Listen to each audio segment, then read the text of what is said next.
انتظار آرتتا برای سقوط لیورپول از صدر همه در بسته مطبوعات و نشریات امروز اروپا.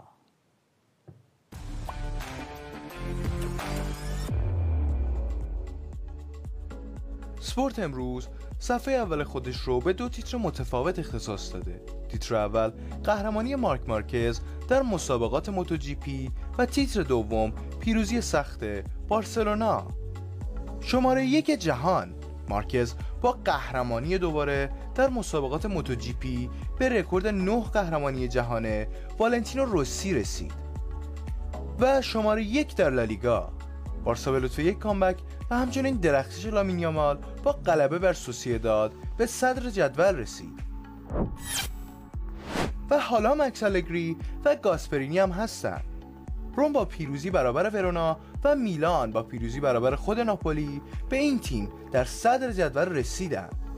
گل دی بروینه برای مقابله با گل‌های سالمیکرز و پولیسیک کافی نبود.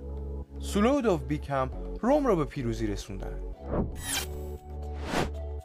اوجوگوی پرتغال امروز نوشت فاریولی گفت باید تمام وجودمون رو بذاریم. فرانچسکو فاریولی سرمربی پورتو پس از اینکه در بازی قبلی در رقابت‌های اروپایی به پیروزی رسیده بود، حالا به دنبال یک پیروزی دیگه در لیگ.